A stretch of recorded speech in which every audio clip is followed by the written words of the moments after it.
What's up, guys? Welcome to a new episode of the ynggpodcast. It's been, long overdue that we come back and do a video. And why not come back with a bang? So Patrik Laine is now a Montreal Canadian.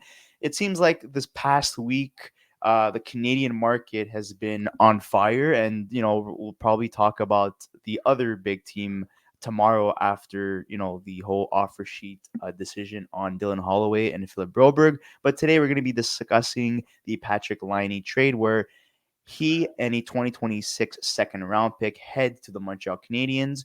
No salary retention, and Jordan Harris, young defenseman of the Montreal Canadiens, heads the other way to Columbus. So we all know that the Montreal Canadiens had a surplus of defensemen. We saw Kovacevic moved to New Jersey at the start of the offseason. Now Jordan Harris is another guy who's on the move, and that makes space for guys like Logan Mailloux, Lane Hudson, Justin Barron, and Arbor Xhekaj to get full minutes and not be healthy scratches or play in the AHL for the Laval Rocket. But guys, what were your initial thoughts that Patrik Laine was going to be a Montreal Canadian? I know there was rumbling and there was people fantasizing about it for these last couple of weeks. Eric Engels did shut it down at one point, if I'm mistaken, 2 weeks ago. And then all of a sudden, we see Elliot Friedman announces that Patrik Laine will be a Montreal Canadian. Yeah, I mean, I think there was a lot of talk and speculation, when he reportedly requested a trade from Columbus that, Montreal was going to be a good fit for him, and that, if there was a team that should take a stab at Patrik Laine, it was Montreal, because they have the cap space, they have the assets, and they're looking for scoring. And, when people talk about that, you always take it with a grain of salt, because at the end of the day, as much as a player is a perfect fit, the team has to also be willing to want to take the player, right? And we weren't sure 100% if Montreal was going to look in at Laine. There was rumors that they were interested and maybe going to make an offer, but we didn't know to what extent it was going to be. And, for Laine, I mean, this is a player that, has gone through a lot over the last couple of years, with injuries, mental health issues. He lost his father as well at some point throughout his career that affected his play. But this is a guy who can score goals. And he's a pure goal scorer. He can get you points. He's great on the power play. This is a guy who scored 44 goals once for the Winnipeg Jets back in 17-18. So he definitely has a scoring touch. And if you look at the Montreal Canadiens and you look at their lineup, I mean, they're lacking that right now. Obviously, they expect more from Cole Caulfield. After, last year, you can argue that his goal scoring wasn't where I think Habs fans expected it to be. And obviously, Slafkovsky had a really good year and, bounced back in the second half of the season. But they always needed that, extra scoring, and they always needed that extra player that could, help them out and potentially be, a good 25, 30 goal scorer. And now they have a guy who can do that.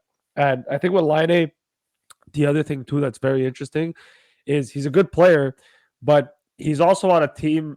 He's coming into a team that's young. They're rebuilding, and I know Montreal's a pressure market, but there's less pressure on him now, I think, in Montreal compared to in the past, just because he's been through two teams.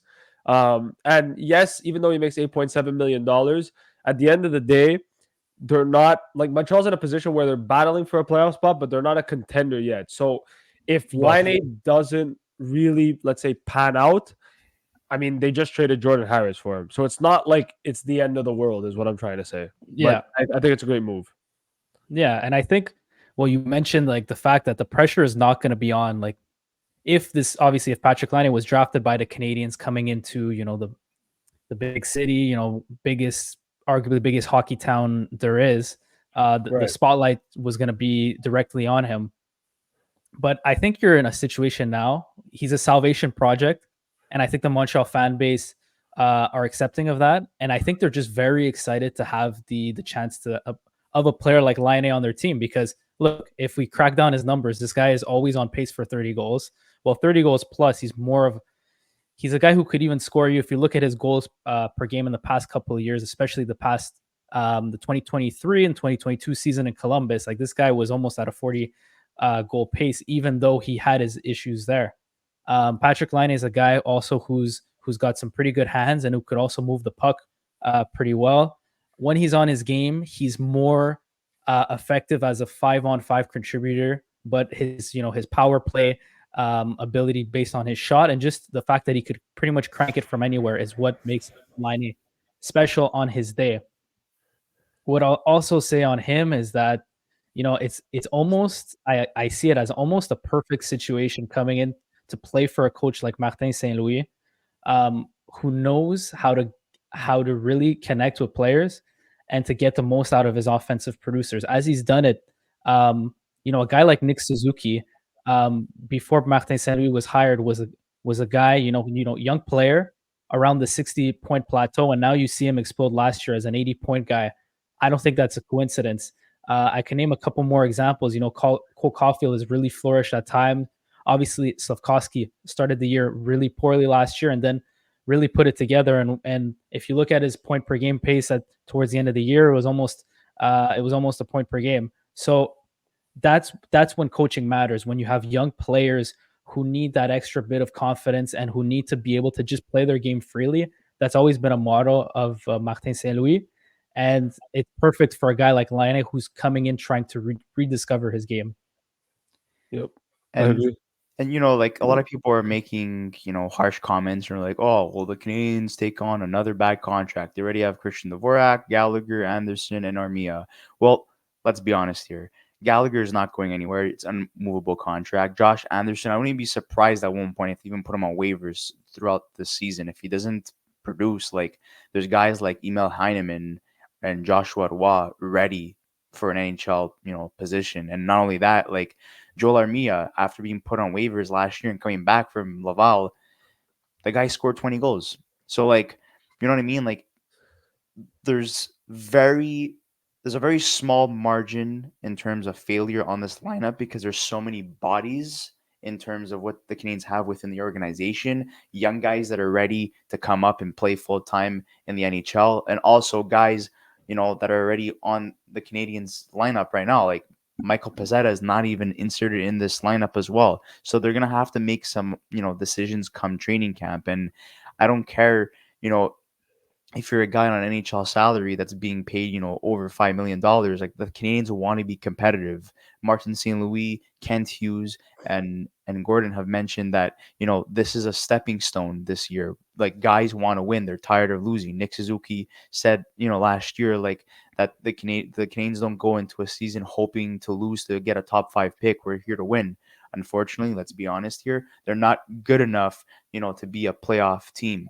But they could surprise. And there's a lot of if factors. Zach and I were talking about this before the start of the podcast. What if Patrik Laine gets back to the player that he was with the Winnipeg Jets? If Slafkovsky continues to build on the second half of last season, Nick Suzuki builds on last season, Cole Caulfield starts playing the way he did 2 years ago, Alex Newhook stays healthy, plays a full season, Kirby Dach stays healthy, plays a full season. What if Armia continues the same production that he had at the second half of the season? Gallagher had a pretty, solid season as well last year.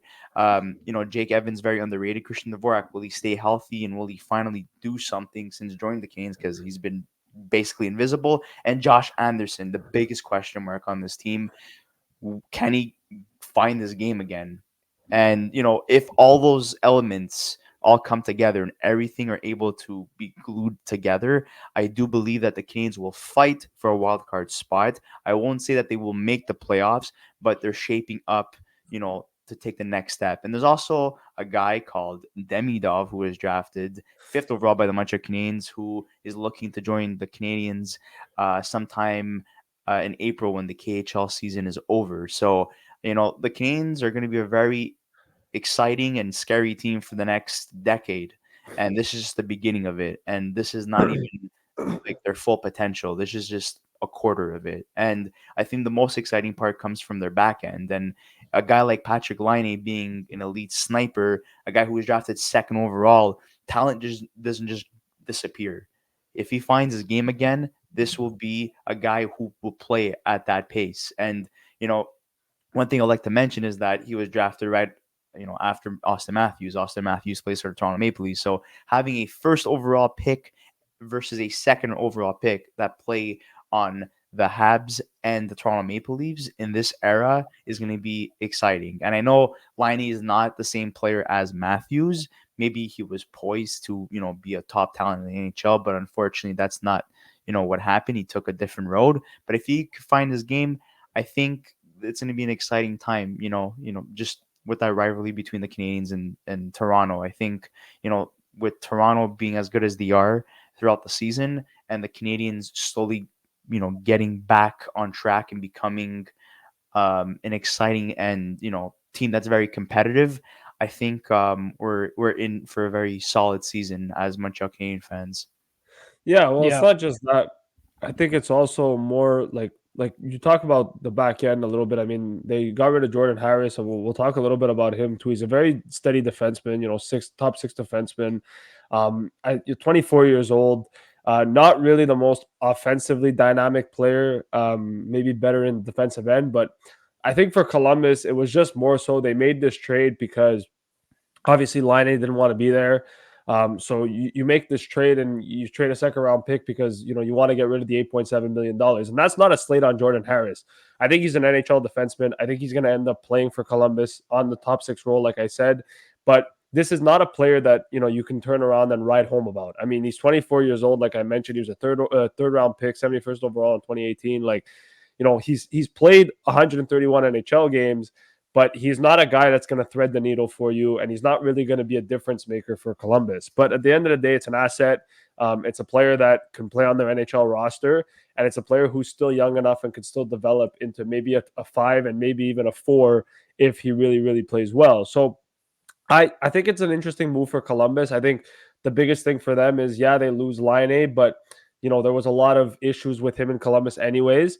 And, they clear up $8.7 million in cap space, which I think is huge for them, because if they want to go out and make other moves, if they want to go and potentially make a bigger trade in the future, well, now they have the cap space that they can, go and do that. They already had cap space, but they get even more cap space, and it allows them to be able to bolster their squad a little bit more. So I think it's a good move for both teams. I think at the end of the day, for Montreal, I think they win this deal simply for the fact that they get the better player. Well, GM Don Waddle of Columbus was trapped. The guy, Patrik Laine, he openly said, I won't be playing another game in Columbus. You could, maybe it wasn't direct quote, but you could read the lines between the lines on that. He wasn't going to show up for training camp. That was almost a guarantee. So he was trapped. He had an asset that was becoming a liability on his own team, and he had to get something for it. In the process, obviously, he has to give away the second round pick, and it's great for the Canadiens, right? A team that had the cap space to take on Laine. But for Columbus, it's not bad by any accounts, because you get 8.7 off of your books for a guy who didn't want to be there for the next 2 years, adds that sort of flexibility. I think right now with that move, they're $18 million under the cap. I don't, fact check me if I'm wrong. I'm not sure if they're at the cap floor. But even with that much cap space to play with, I think they could be. Don't be surprised if Don Waddle is working the phones and trying to find ways to upgrade this team, because they did. They're a little bit past the cap floor, by the way. They're like $4 million past it. So they're right over it, right? And I think they're still going to have some moves. They're still going to have some moves to make this year to improve the squad, because they're a team that is like. They're at the tweener of rebuilding and kind of being a meh hockey team. But they do have right now, they have an opportunity to upgrade their roster. Is it via trade, to get a good young player who could maybe establish himself in that organization in the future? But, it hasn't for a lot of high profile players in Columbus. We talked about this before going on air. It hasn't worked out. Patrik Laine, they tried to move for him. It hasn't worked out with the player. He's had his own issues. It hasn't worked out. Johnny Gaudreau couldn't establish himself last year. He really struggled at 5-on-5 at times. And, with just being able to develop those kind of players, but also being able to retain them, the year where they lost pretty much Matt Duchene, Artemi Panarin, and Bobrovsky in one summer. You're juggling the core of your team. So I think Columbus is they have to find the right fit with players. It's not an attractive market in Ohio by any accounts. So they get to almost kind of reset if that makes sense with this trade. Yep, I agree for And sure. not only that, like just take a look at their player cards right now. Jordan Harris is not a bad defenseman whatsoever. He's steady, and he's just not a flashy guy. Like Luca was saying before, he's not a guy that's gonna move the needle. Like Jordan Harris is just another player that's being added to Columbus. But how many young players that Columbus add within the last 5 years? They tried, rebuilding or whatever, retooling. That didn't work out. They brought in so many young guys that are no longer on the team anymore.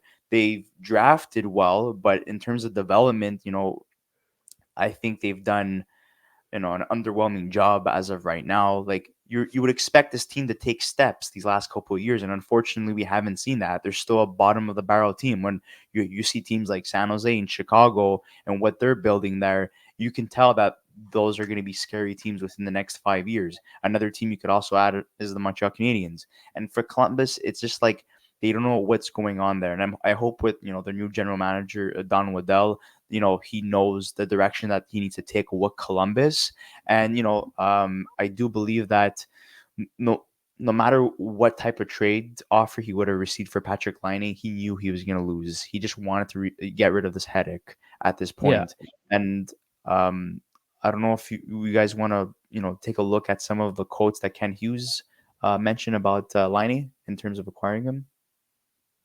Yeah, I mean, I watched a little bit of the press conference. He basically just said what everybody else said, that he's excited to be in Montreal, that he doesn't shy away from a market like that, that, he was a guy that he felt like Laine wanted, a change of scenery, and he wanted to be a part of a group that's going to win. And he wants to be a part of something. And I think that that's very important, especially for Montreal that's trying to build, a winning team and trying to get into the position where, they can rebuild and build a young team. And also, the other thing too that Kent Hughes said during his press conference that was pretty entertaining is, Laine is 26, but even though he's 26, he's still technically a veteran compared to a lot of other people on the Montreal Canadiens organization, because he's considered an older player, right? So for Laine, he's going to be coming into a group that he's going to have to, mentor and kind of be around and show them kind of the ways. And so I think that it was very important for Kent Hughes to be able to see, what Laine was going to be able to do. And the other thing too is people talk about Patrik Laine, they talk about, he went to the NHL, the program there because he was dealing with mental health issues. He's actually doing a lot for mental health.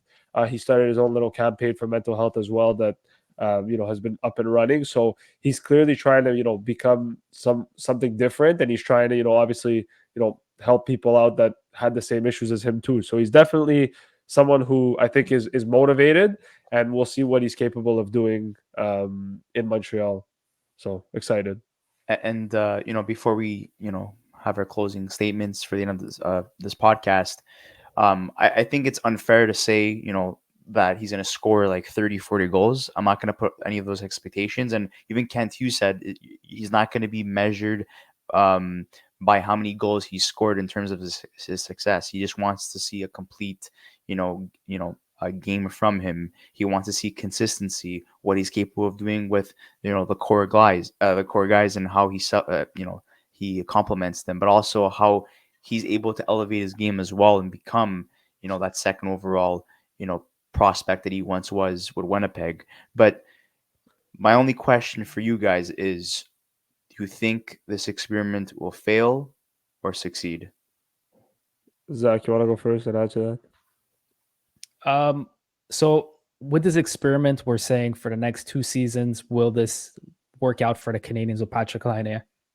Yeah, I'd like to say that it will. I'd like to say that the player is going to be in a spot here in Montreal where he wants to be and where he's going to enjoy playing hockey again, rediscover himself. I think, like I said, I'm big on the dynamic between him and St. Louis. I think St. Louis will be able to squeeze the most out of him. I think he'll become a complete player. And if he's healthy, this is a guy that I think will have a very, very positive contribution to the Habs top 6. And I think he'll be a guy that could score upwards of 30 goals if things go right in these next 2 years. So I think this is definitely for what Ken Hughes gave up to acquire a potential, top line winger at his best, maybe a top six forward, I think this is going to end up being a very good move for the Habs, and I applaud Ken Hughes for having the kind of personality to acquire a profile like Patrik Laine when he's been counted out a lot by many organizations, and I think a lot of other organizations were very wary of him and didn't want to really take a chance on him. I'm gonna say yes, because I don't believe that there's really much.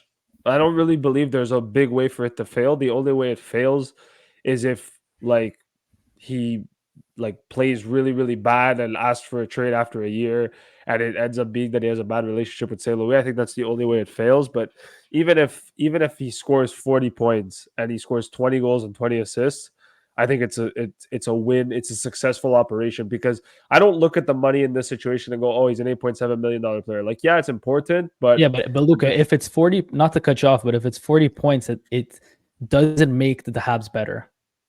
It doesn't. Playing But him it in that top six role, you need him to be at least half of what he was in Winnipeg. Yeah, but at the same time, the other argument too that you can make is yes, but also it's like you mentioned before, he's a reclamation project. So it's one of those things that it's like, if it doesn't work out, you didn't give up much to get him anyways, and if it does work out, well, then it just benefits you even more. So that's why I'm saying, like, there's not much of it for it. Like, yeah, it's a risk, but it's a very low risk. Apart from the fact that it's $8.7 million, which is, yeah, okay, whatever. That's a big deal. It's only for 2 years. And Montreal, it's not like they're in a team that's cap strapped anyways and they need money, right? Like, they're very well, now they're up against the cap, but for a long time they weren't, and they're gonna have contracts coming off the books. So it's not like it's an urgent thing. And they have yet to put Carey Price's contract on LTIR, which is accounted for $10.5 million, which will open up even more cap space. And that's what Eric Engels was saying. Like, actually, it wasn't Eric Engels. It was Marco D'Amico. He was saying that, he was saying that the Habs should capitalize their salary cap and try to acquire a guy like Laine, whereas a guy like Eric Engels was like, you know what, I don't think the Habs are interested anymore. I think they maybe had talks, but it's not going anywhere. And then all of a sudden, Friedman just tweets this out, and I would just answer my own question, because I know you guys said that he would succeed. I do believe he succeeds, and the reason why is because you look at the Winnipeg Jets, and for so long there were so many stories coming out of that locker room that there was a lot of toxic players, and one of them being their captain, Blake Wheeler, who was stripped from he was stripped of the captaincy and given to another player, and he was still on that team. And even during that time, they were still talking about toxic players, and I think that may have affected Laine, as a rookie coming into that team with the likes of having Scheifele, Wheeler, Trouba. I think even Evander Kane was there at one point when he started his career. So, like, you had a lot of personalities. Even Dustin Byfuglien was on that team too. And, there's a lot of stories that came out about those guys, not really positive stories, but negative stories. So I think that may have taken a toll, on a young player like Patrik Laine at the time. And then going to Columbus, no sense of direction. They were at a point where, they had lost Panarin, they had lost Bobrovsky. They acquired Duchesne, but he didn't resign. They went all in and it failed. And then they had the Dubois problem, and Tortorella was their coach. And, for better or worse, it either works out for you or it doesn't, depending on your playing style and your relationship with Tortorella. I think that affected him. I think the organization as a whole in Columbus was not only failing him, but other young players as well. And now you come to a team like Montreal, who's on the horizon in terms of being a very successful team for years to come. Gordon, Hughes, and St. Louis have a plan that they've been sticking with since they stepped foot in the Montreal Canadiens organization, and they've been, they haven't deviated from the plan. The plan is to develop young players, take chances on younger players, trade for them, and try to develop them. And I haven't seen really anything that's failed thus far. I think they've been more successful than not. And I think just based off his two prior experiences to this, this trade, and now entering a very positive environment with a sense of direction. I think this is exactly where Patrik Laine needs to be, and I think this was the best fit out of all the teams that are interested in him. And that's my closing statement. Yeah, I mean, I agree. Can't really argue with that. So guys, Fair enough, anything else? boys. Okay, Alrighty. perfect. Well, guys, it was a pleasure doing this. We're going to be more consistent from this point on, and we hope that you liked our analysis. We're happy to be back, and we're going to be potentially dropping a video tomorrow based off the Edmonton Oilers' decision on Broberg and Holloway's offer sheets, and we'll be discussing the two trades they made um, during that process. So, guys, make sure to like this video, subscribe to our channel if you haven't already, and we'll see you on the next episode of the Young Guns Podcast. Thank you so much, guys, for watching.